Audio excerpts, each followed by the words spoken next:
Olá para todos, então vamos a mais um vídeo no canal. Vou gravar em áudio e o próximo vou gravar em vídeo. Isso aqui não deu tempo para preparar aqui o caminho para gravar em vídeo, então vou fazer só esse áudio. Como definir um crente desviado?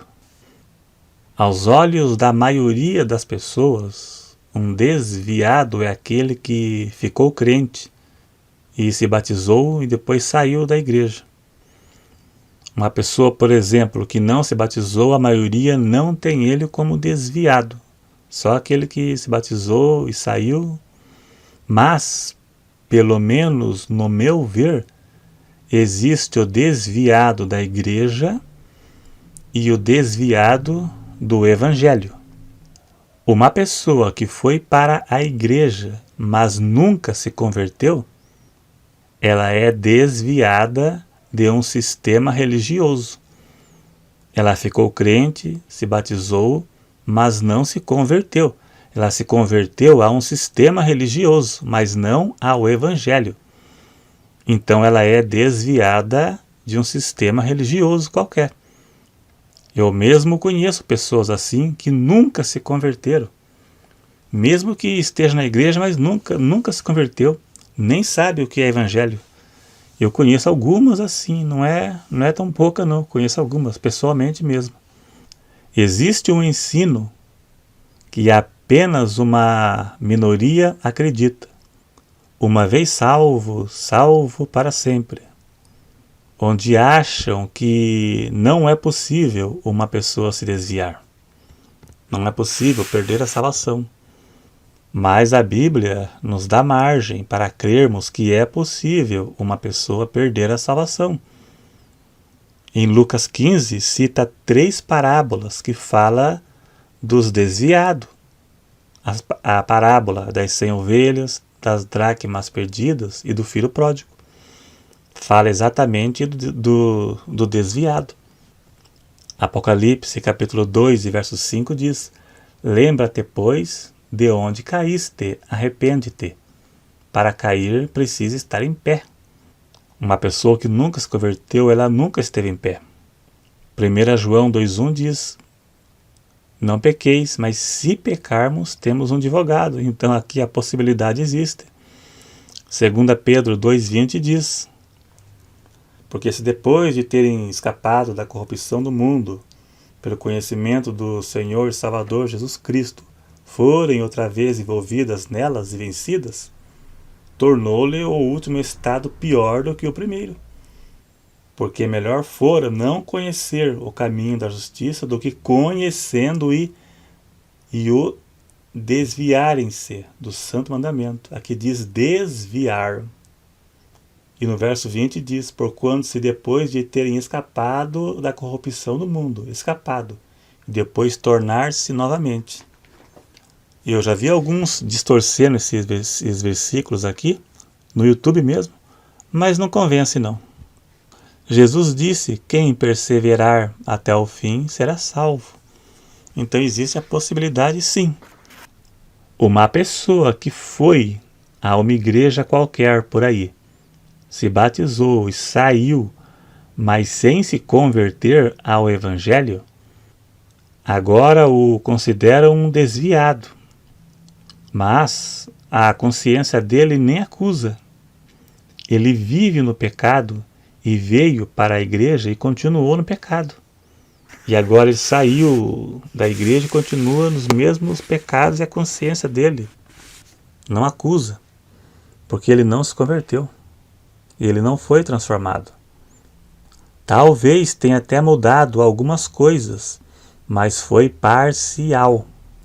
Não podemos confundir conversão, transformação, regeneração pelo Espírito Santo com mudança de comportamento. Claro que mudança de comportamento também faz parte da conversão, mas uma grande parte das chamadas conversões são apenas mudança de comportamento. A gente vê isso, a gente acompanha isso há tempo. A gente fala de coisas que a gente vê. Por exemplo, parou de mentir, parou de comprar e não pagar, parou de ser caloteiro. Claro que isso faz parte, mas não é só isso não. E esse ensino é o mesmo que qualquer religião faz. O catolicismo ensina isso, o espiritismo ensina isso, a Umbanda ensina isso, as igrejas evangélicas também ensinam isso, todas as religiões ensinam isso. Isso são princípios. Viver em harmonia com as demais pessoas. Isso faz parte. Na escola ensina isso, qualquer lugar ensina isso. Se a salvação consistisse apenas nisso, praticamente todas as pessoas seriam salvas.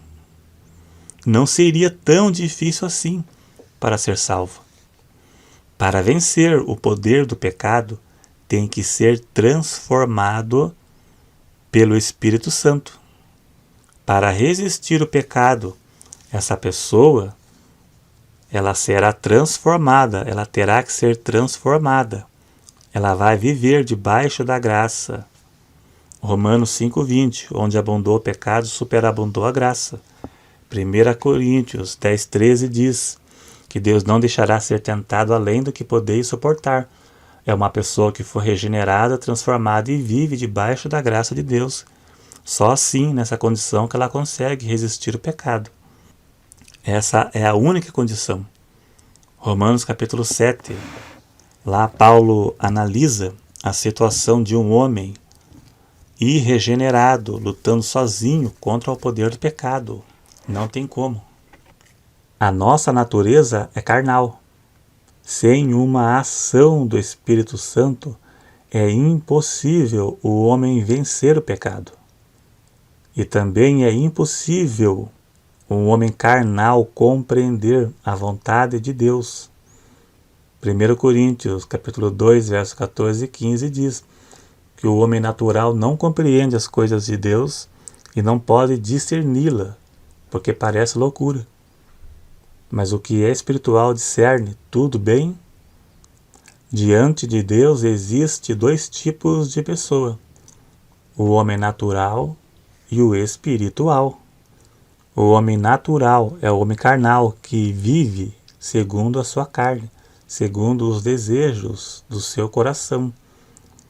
E o homem espiritual é o homem que compreende a verdade, a vontade de Deus que foi revelada no seu coração e anda segundo o Espírito e não segundo a carne. O crente desviado do Evangelho, que um dia foi transformado e hoje ele se desviou, sua consciência pesa.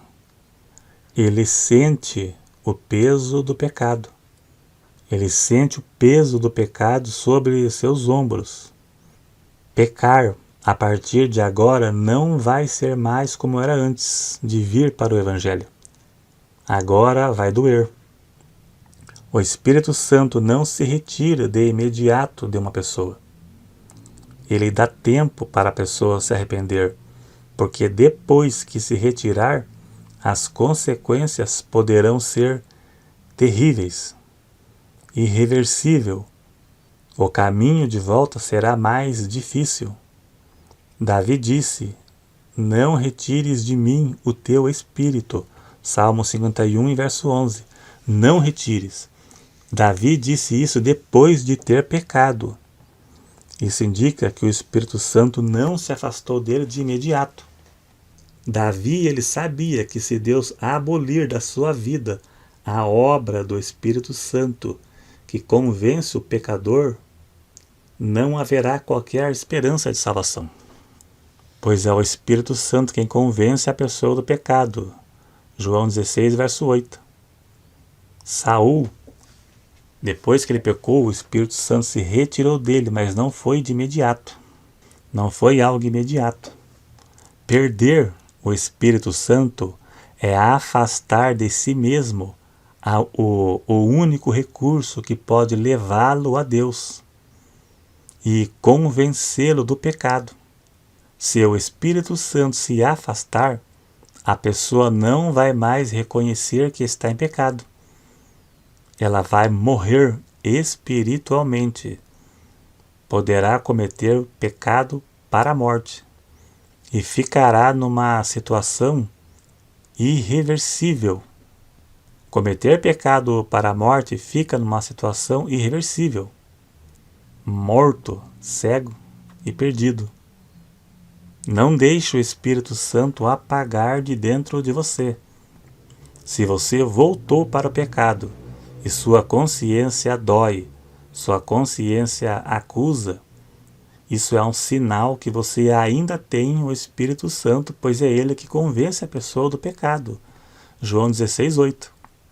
Sinal que ele ainda atua na tua vida. Faça a mesma oração que Davi fez no Salmo 51.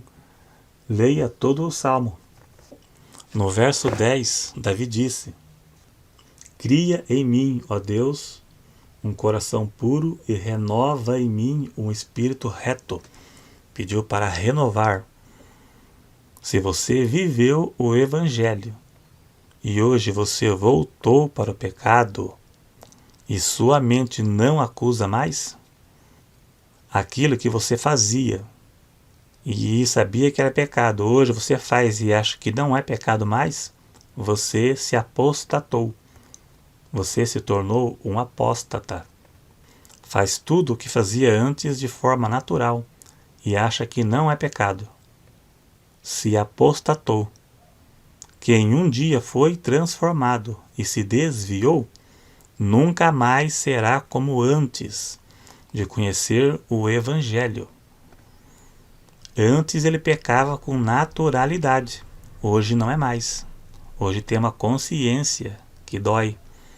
O seu estado vai ser pior que o primeiro. Vai sofrer. E se resistir, o Espírito Santo vai se afastar dela, como foi no caso de Saul. Serão vencidos de forma definitiva e o castigo no inferno será pior do que alguém que não conheceu o Evangelho. É como está escrito: melhor não conhecer do que conhecendo e desviando do santo mandamento que lhe foi ensinado. Então é isso aí, então. Obrigado a todos. Então é isso aí, então. Obrigado e até lá.